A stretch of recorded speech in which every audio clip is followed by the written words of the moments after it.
السلام علیکم ورحمۃ اللہ وبرکاتہ۔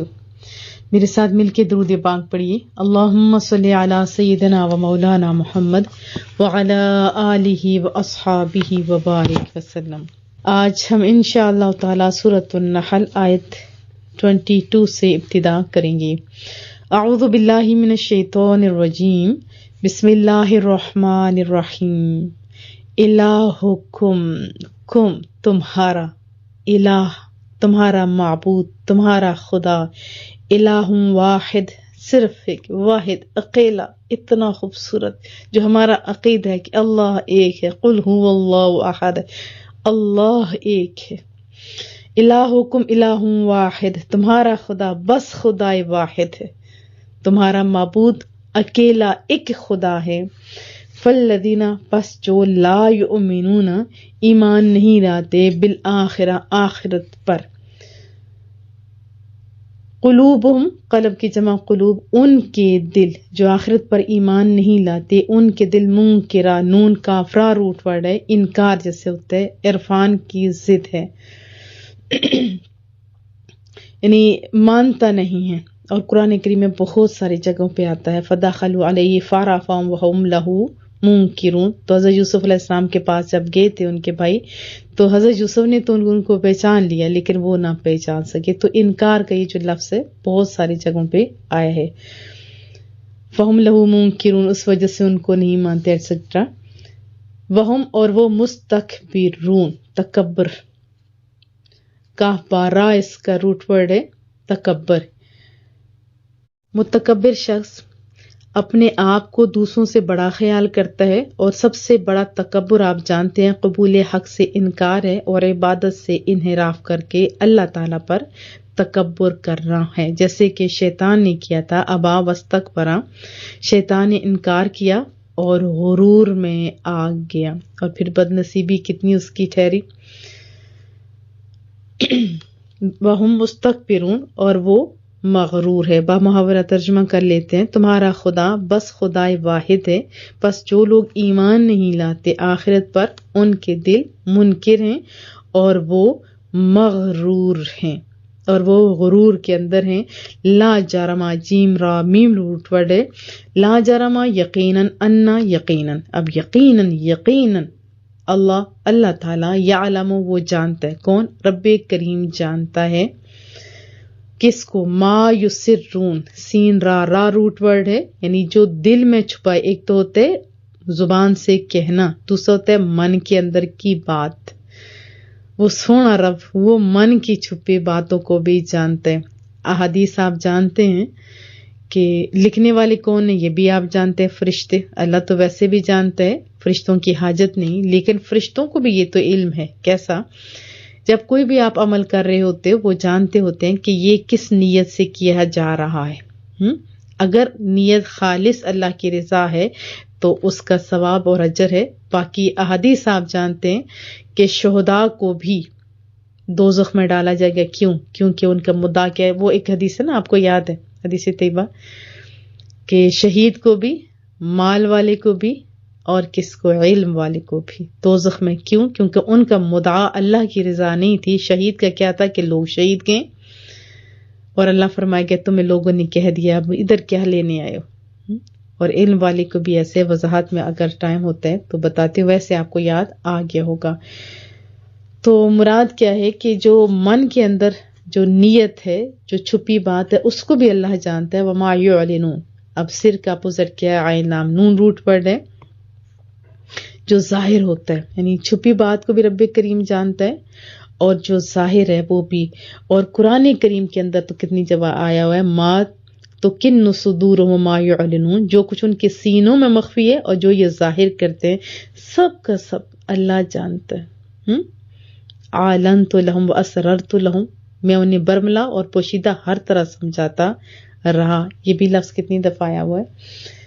یقیناً اللہ تعالیٰ جانتا ہے جو وہ چھپاتے ہیں اور جو وہ ظاہر کرتے ہیں۔ پھر رب فرماتا ہے انہو، بے شک وہ جو سونا رب ہے نا، لا یحب، پسند نہیں کرتا، محبت نہیں کرتا، کن سے؟ مستکبرین، غرور، تکبر کرنے والوں کو اللہ تعالیٰ پسند نہیں کرتا. جس کے اندر تکبر ہوتا ہے نا، پھر اس کا سمجھیں کہ تباہی ہی تباہی ہے. اللہ کے ہاں عاجزی نہیں ہے اور بندے کے اندر تکبر زیبان نہیں ہے. بندہ تکبر ویسے کرتا کس پہ، مجھے یہ نہیں سمجھ آتی. فرمایا رب کریم نے کہ یقیناً اللہ تعالیٰ جانتا ہے جو وہ چھپاتے ہیں جو وہ ظاہر کرتے ہیں، بے شک وہ پسند نہیں کرتا غرور اور تکبر کرنے والوں کو. وَإِذَا قِيلَ لَهُمْ، اور جب ان سے پوچھا جاتا ہے مَاذَا أَنزَلَ رَبُّكُمْ، کہ تمہارے پروردگار نے کیا نازل فرمایا ہے، کیا نازل کیا ہے، جب پوچھا جاتا ہے قالو کہنے لگتے ہیں، یا جواب وہ دیتے ہیں اساطیر، سین تو را روٹ ورڈ ہے، اور جو ستر ہے اور استر دونوں. ستر کس کو کہا جاتا ہے؟ قطار کو کہا جاتا ہے، خواہ کسی کتاب کی ہو جیسے لائنوں کی شکل میں، یا درختوں کی ہو یا آدمیوں کی ہو. جیسے قرآن کریم میں آتے ہیں نا سورہ قلم نون والقلم وما یسطرون، قلم کی قسم اور جو اہل قلم لکھتے ہیں، یہ جو سطریں لکھتے ہیں اس کی قسم. والطور وکتاب مستور، اور کتابت جو لکھی ہوئی ہے، یعنی یہ جو سطریں ہوتی ہیں، یہ تو اردو کا بھی لفظ بھی استعمال ہوتا ہے. تو وہ کیا کہتے ہیں کہ اساطیر الاولین، یہ پہلے لوگوں کی من گھڑت لکھی ہوئی قصے ہیں یا کہانیاں ہیں. ہوتی ہیں کہانیوں کی جتنی زیادہ لمبی لمبی قسطیں اور پتہ نہیں کتنی کتنی اس کی بکس لکھی جاتی ہیں. تو یہ پہلے لوگوں کی، ان پڑھ لوگوں کی جیسے کھڑی ہوئی کہانیاں ہیں. کہتے ہیں نا بہت سارے لوگ، اور انگلش ناولز ہوتے ہیں، بہت کچھ ہوتے ہیں. تو وہ کیا کہتے تھے، تھا قرآن کریم رب کی طرف سے تھا، لیکن کیا کہتے تھے کہ یہ تو پہلے لوگوں کے من گھڑت قصے ہیں. لیحملوا، تاکہ اس یحملوا کا معنی ہوتا ہے انجام کار وہ اٹھائیں، یعنی اس کا جو اینڈ ہے، اس کا جو بوجھ ہے اس کو اٹھائیں، یعنی اس لیے کہ وہ اٹھائیں اوزارہم، اپنے بوجھ. اوزار ہوتا ہے بوجھ، مجازن گناہ وغیرہ پر بولا جاتا ہے نا. وزرن کی جمع ہے. کاملہ، یہ بھی اردو کا لفظ ہے، مکمل، کامل. یوم القیامہ، قیامت کے دن. تاکہ یہ جو کہتے ہیں نا کہ اساطیر ہے وغیرہ، ہرزہ رسائی ایسے جو مار رہے ہوتے ہیں، یہ ایسے خواہ مخواہ کی جو باتیں گھڑ رہے ہوتے ہیں، تو کہا کہ قیامت کے دن اپنے اعمال کے جو پورے پورے بوجھ یہ اٹھائیں گے. ومن اوزار الذین یضلونہم، اور ان کے بھی، یضل ضاد لام لام روٹ ورڈ ہے، جیسے گمراہی ہوتے ہیں نا، ہم لوگ کتنی دفعہ پڑھ کے آ چکے ہیں، ضلالت وغیرہ، جنہیں وہ گمراہ کرتے ہیں بغیر علم، جہالت سے. ایک تو اپنا گناہوں کا بوجھ وہ اٹھائیں گے قیامت والے دن، اور ان لوگوں کے بوجھ بھی اٹھائیں گے جنہیں وہ گمراہ کرتے رہتے ہیں. الا، خبردار، سن لو، ساء، کتنا برا ہے، ساء، کتنا برا ہے. سورۃ الفتح میں بھی آتا ہے نا، علیہم دائرۃ السوء، انہی پر بری مصیبت واقع ہو. میں دائرۃ السوء سے مراد ہر وہ چیز ہو سکتی ہے جو انجام کار غم کا موجب ہو. وساءت مصیرا، ہم سورۃ النساء میں پڑھ کے آ چکے ہیں، بری جگہ. وساءت مستقرہ بھی دوزخ ٹھہرنے کی جو بری جگہ کہا گیا. تو بہرحال الا ساء، خبردار کتنا برا ہے، ما یزرون، جس سے وہ اپنے اوپر لاد رہے ہیں. رب فرما رہے، ہمیں سمجھا رہے کہ جو وہ غلط باتیں کہہ رہے ہیں نا، کہ یہ من گڑت قصے وغیرہ جو یہ باتیں وہ کہہ رہے ہیں، وہ اپنے گناہوں کے پورے بوجھ قیامت کے دن اٹھائیں گے، اور ان لوگوں کے بوجھ بھی اٹھائیں گے جنہیں وہ گمراہ کرتے رہتے ہیں. کس سبب سے؟ جہالت سے. تو کتنا برا اور گراں ہے یہ بوجھ جس سے وہ اپنے اوپر لاد رہے ہیں. ان آیات کے اندر یہ جو لاسٹ والی آیات ہیں، ان سے ہمیں بہت ساری بات پتہ چلی کہ زیادہ تر لوگ گمراہ کون کرتے ہیں؟ جن کے پاس علم نہیں ہوتا. اب خود تو ان کے پاس نالج نہیں ہوتا، لیکن ایک تو خود گمراہ ہوتے ہیں، اس کا گناہ ان کے اوپر، اور پھر جن کو گمراہ کرتے ہیں ان کا بھی. اب دیکھیں، گمراہ کرنے والا، اس کو قرآن کہتا ہے جاہل. یہی کہہ رہے ہیں نا، جاہل کہہ رہے ہیں. اور گمراہ ہوتے کون ہیں؟ جن کے پاس نالج نہیں ہوتا. اگر نالج ہوتا تو ان کے ہاتھوں کھلونا بنتے. یہ جو صبح اور دن اور رات کو یہ جو فرقے بدل کے بیٹھے ہوئے ہیں تو کیا یہ ایسا ہوتا؟ نہیں. اور یہ جاہل، ابھی تو آپ دیکھیں یوٹیوب کے اوپر جو ہلاک کی بہت زیادہ آڈیوز ویڈیوز آپ کو ملیں گی، وہ گمراہ کر رہے ہیں. اور ہم بھی کہتے ہیں ان کے تو فالوورز زیادہ ہیں. تو جاہلوں کے تو پھر جاہل ہی فالوورز بن گئے نا بہت زیادہ. اور زیادہ تر کیا ہے، جہالت کے سبب یہ سب کچھ کام بڑھتا جاتا ہے. تو ہمیں کیا کرنا چاہیے؟ ہمیں سب سے پہلے یہ کرنا چاہیے کہ علم سیکھنا چاہیے. کیا کرنا چاہیے؟ علم سیکھنا چاہیے. اپنے عقائد کا علم ہمیں سیکھنا چاہیے. جب عقیدہ صحیح ہوگا تو پھر ہم کھلونا نہیں بنیں گے. رسول اللہ صلی اللہ علیہ وسلم کا فرمان ہے کہ ایک ٹائم آئے گا لوگ صبح ایمان والے ہوں گے اور شام کو ایمان سے خالی ہو جائیں گے، اور شام کو ایمان والے ہوں گے تو صبح خالی ہو جائیں گے. ابھی وہی لوگ بڑے فخر سے کہتے ہیں ہمارا بھی یہی پہلے غلط عقیدہ تھا، بھی ٹھیک ہوا ہے، تازہ ہم لوگ مسلمان ہوئے ہیں. میرے پاس ایک آئی تو کہنے لگی کہ یہ والا تو ایسا ہے، شکر ہے ہم لوگ ایسے ہو گئے. تو میں نے کہا اچھا تو پھر اپنے پیرنٹس کا بتاؤ، اس کا مطلب آپ کے پیرنٹس پہلے مشرک تھے؟ کہتے استغفر اللہ. میں نے کہا کتنی آسانی کے ساتھ آپ کسی کو کیا کہہ رہے ہوتے ہو، حالانکہ آپ خود ایمان کے اندر سے جا رہے ہوتے ہو. اور جو گمراہ کر رہا ہوتا ہے وہ سب سے بڑا جاہل ہوتا ہے. اور ایسا ہوتا ہے نا، آپ نے دیکھا ہوگا کہ ان والے لوگ پھر ان کو منہ بھی نہیں لگاتے. کیوں اگر لگا لیتے ہیں تو ہمارے بزرگ کہتے تھے اس کی وجہ یہ ہے کہ اگر آپ نے منہ لگایا، وہ تو پرانا جاہل، آپ تازے جاہل ہو، وہ اس کے ساتھ لڑنے لگے تو آپ نے تو ہارنا ہے. تو قالو بلا سلامہ کر کے ہٹ جانا چاہیے. اللہ پاک ہم لوگوں کو بھی ہدایت دے. اور جو گمراہ کر رہے ہوتے ہیں انہیں بھی پتہ ہونا چاہیے. رسول اللہ صلی اللہ علیہ وسلم کا فرمان سب کے سامنے ہونا چاہیے کہ محبوب نے کیا فرمایا. مفہوم سناتی ہوں کہ جو لوگوں کو ہدایت کی طرف بلاتا ہے، ان کی دعوت پر جتنے لوگ دعوت کو، حق کو قبول کرتے ہیں تو اس کا ثواب اس سے ملتا ہے. جس نے ایک حق کا پیغام پہنچایا اس کو اپنا بھی ملتا ہے، اور جتنے آگے اس پہ عمل کرتے ہیں ان پہ بھی، یعنی ان کے ثواب میں کوئی کمی نہیں کی جاتی. اور جو شخص گمراہی کی طرف بلاتا ہے اور جو لوگ اس کی پیروی کرتے ہیں ان سب کا گناہ بھی اس پر لاد دیا جاتا ہے، اور ان کے گناہ میں کمی بھی نہیں ہوتی.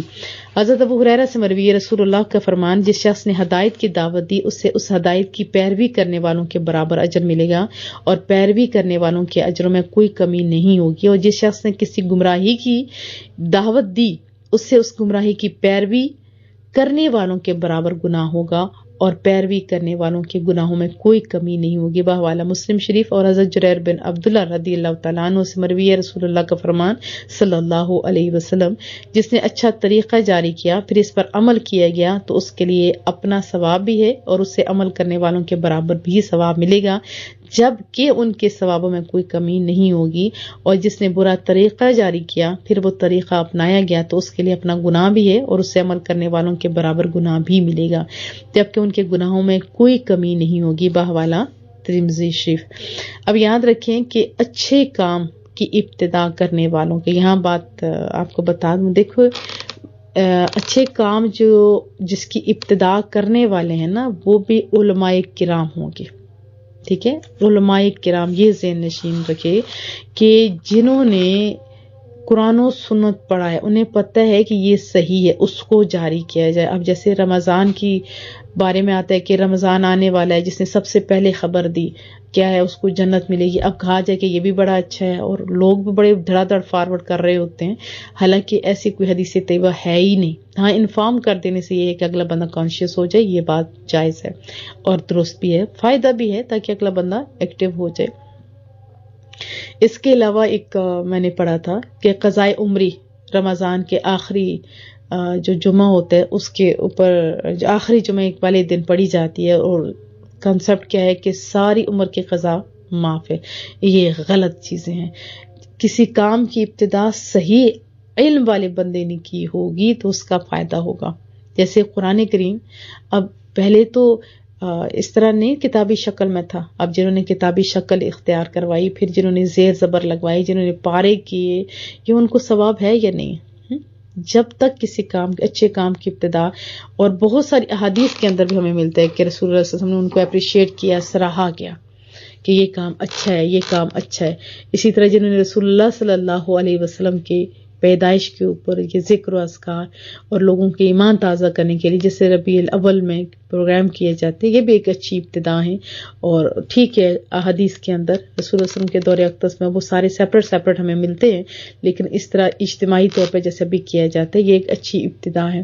اس کے علاوہ بہت سارے اچھے کام ہیں جو ابتدا کی گئی، جیسے مساجد کے اندر یہ لاؤڈ سپیکر یہ ضرورت کے تحت کیے گئے، تو یہ ایک اچھے کام ہے اور اس کی جو ابتدا ہے وہ بھی اچھی ہوئی اور اس کا ثواب بھی ہے. لیکن غلط جو کام کرے گا، رسول اللہ کا فرمان ہے کہ جس طرح قتل، سب سے حابیل اور قابیل کا واقعہ آپ جانتے ہیں نا، تو جس نے سب سے پہلے قتل کیا اور جب قیامت تک قتل ہوتے رہیں گے تو ساروں کا گناہ اس کے پلے میں پڑتا جائے گا.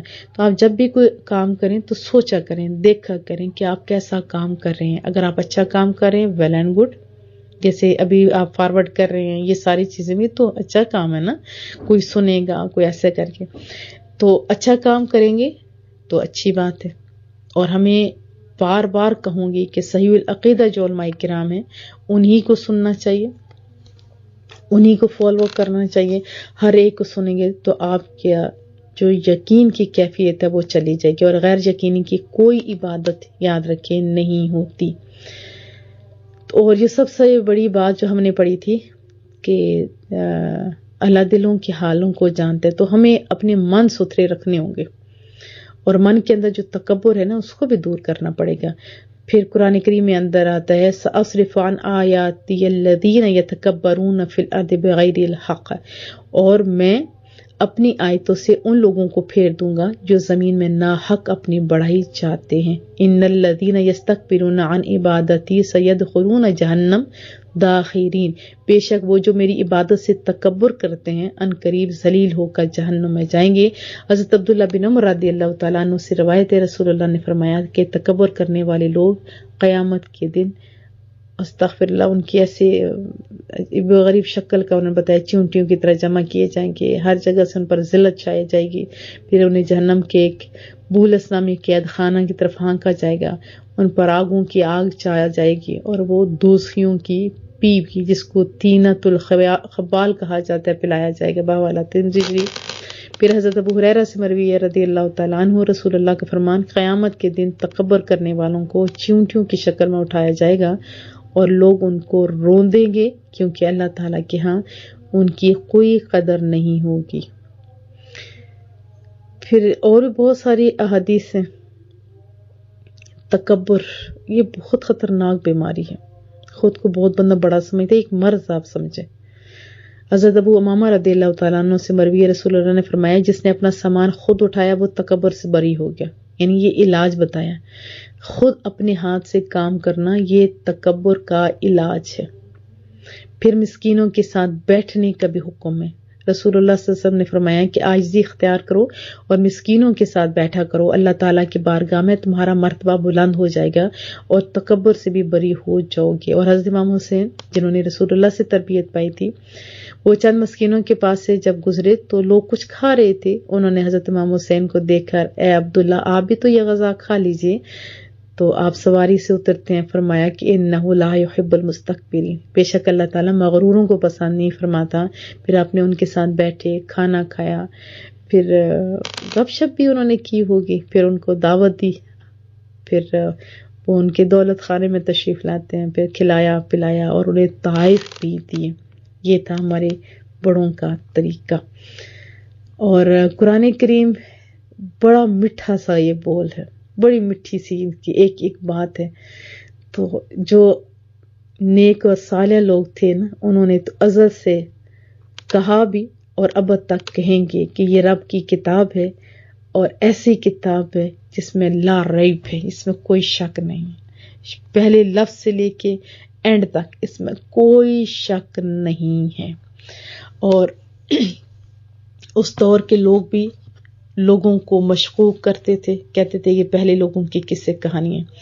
آج بھی قرآن کریم کے اندر سے مرضی کی آیات چن لی جاتی ہیں تو پھر لوگوں کو گمراہ کیا جاتا ہے.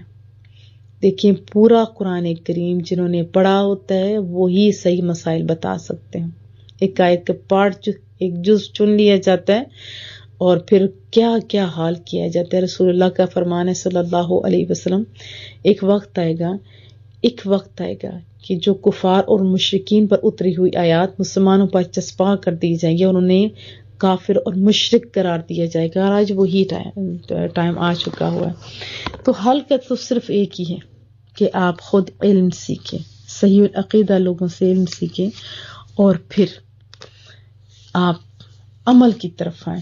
اور یہ جو تصور ہے تمہارا خدا بس ایک خدا ہے، اوہ اتنا پیارا تصور ہے نا، ایک خدا. تمام مسلمانوں کا یہی عقیدہ ہے اور سونا عقیدہ ہے. اور ہر ایک سے پوچھو گے تو ہر ایک کہے گا ہاں وہ صرف میرا ہی خدا ہے. اتنی عنایات ہر بندہ سمجھتا ہے وہ میرا ہی، بس وہ میرا ہی خدا ہے نا ایسی بات. اور ہمارا رویہ کیا ہے؟ اللہ کا ہمارے ساتھ سلوک ایسا ہے جیسے میں ہی صرف اس کا ایک بندہ ہوں، ہے نا. اور ہمارا رویہ کیا ہے ذرا دیکھیں. ہم تو بڑے خوش نصیب ہیں. ایک اللہ کو راضی کرنا بڑا آسان ہے، بہت آسان ہے. تو اپنے اللہ کی طرف جائیے، اپنے اللہ کی. اور تکبر تو ان میں ہوتا ہی کوئی نہیں جو نماز پڑھتے ہیں. میں جب BEd کے اندر ہم لوگوں کو ٹاپک چوز کرنا تھا تو میں نے یہی نماز چوز کی تھی. اس میں یہی بتایا تھا کہ ہم متکبرین ہو کے پھرتے رہتے، ناک اور پیشانی پتہ نہیں کدھر کدھر اٹھائے پھرتے ہوتے ہو، پتہ نہیں خود کو کیا سمجھتے. نماز بڑا سونا علاج ہے کہ جب تک ناک اور ماتھا زمین پر نہیں لگاتے ہو آپ کی تو نماز ہی نہیں ہوتی. تو جو اس طرح رگڑے ناک ماتھا تو اس میں تکبر آ کیسے سکتے. ہمارا تصور خدا بہت خوبصورت ہے. غیر مسلم نے جب پڑھا تھا، دہریے نے، جس کے خدا کے بارے میں تصور ہی نہیں کہ وہ خدا ہے، اس نے اس مختلف لوگوں کے مختلف مذہب کا جب پڑھا تھا، تقابل ادیان کے اندر آپ پڑھ کے دے سکتے ہیں، اس نے کہا تھا کہ مسلمانوں کا تصور خدا بہت خوبصورت ہے. یہ تو ایسے قانون بنائے پھرتے ہیں. اپنے بچوں اور اپنے اندر یہ اس تصور کو مضبوط کر لیں کہ ان کا اللہ ہر جگہ ہے، دیکھ رہا. اور واقعی ہمارا عقیدہ تو یہ ہے نا، ہمیں جرم کے لیے تو ایسی جگہ چاہیے جہاں پہ کوئی دیکھ نہ رہا ہو، اور ہمارا اللہ ہر جگہ موجود ہے. جب یہ تصور ہوگا تو کیا برائیاں ہوں گی؟ نہیں ہوں گی. ہم کیا یوٹیوب اس عجیب و غریب پہ جو آج کل آ چکے ہوئے وہاں گن دیکھیں گے؟ نہیں دیکھیں گے. کیوں؟ کیونکہ ہمارا اللہ ہمیں دیکھ رہا ہے. اور پھر آخرت کا تصور بھی بڑا پیارا ہے کہ اگر آج ہم مثلا بچ جاتے ہیں، کوئی ہمیں اچھائیوں کے لیبل لگا دیتے ہیں، تو اس دن تو اللہ کے سامنے ہم کیا بتائیں گے؟ اللہ پاک ہمیں سمجھنے کی توفیق دے اور علم حاصل کرنے کی توفیق دے اور عقیدے کی اصلاح کی توفیق دے. اللہ پاک تکبر سے بچائے، برے وقت، برے کام اور بری دوستی سے بچائے. اللہ پاک ہم سب کی حفاظت فرمائے، تمام بیماروں کو شفائے کاملہ عطا فرمائے. اور جو بھی مجبور ہیں اور جن کے گھر اجڑ رہے ہیں، جو بچوں کی وجہ سے پریشان ہیں، اللہ سب کے لیے آسانیاں والا معاملہ پیدا فرما. صلی اللہ تعالی علی محمد.